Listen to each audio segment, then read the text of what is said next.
De 51-jarige Marinus Ooms werd in oktober 2006 in zijn woning in Hallerwijk overvallen. Door 3 man die het grof geweld broekten. Dat ze Ooms hebben vastgepakt, bij de enkels en de polsen hebben gekneveld, tape over de mond hebben geplakt, een vuurwapen hebben voorgehouden en een aantal messen. Met dat vuurwapen een patroon hebben afgeschoten en die Ooms meerdere keren hebben geslagen en gestompt.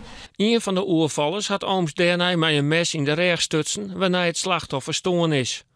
Een paar later waren daarvoor 3 vertochten veroordeeld tot 10, 15 en 18 jaar cel. Deze dagen wordt bij het Ljouwte Gerechtshof het hege beroep behandelen. Voor de nijbesteen werd een dreig moment.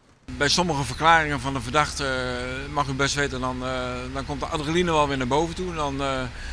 Ik betrapte mezelf op een gedachte van ik spring alsnog een keer over dat hekje heen en of ik sta op en ik verhef mijn stem een keer.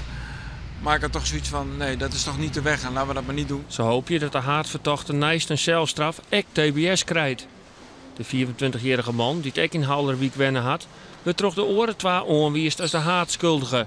Maar hij zelf ontkent nog altijd. Na 15 rechtszittingen en haast 4 na de fatale oorval willen familie en vrienden er graag een punt achter zetten. Ik heb het nou zo staren zo'n plakje, jong. En nou wordt alles weer oprakelen. Maar ik ga er nou oors mee om als de eerste keer. In de eerste keer ging er nog wat emotieboel. Maar nou dan denk ik van, ik vind het wel goed. Maar... Over 14 dagen hopen we een uitspraak.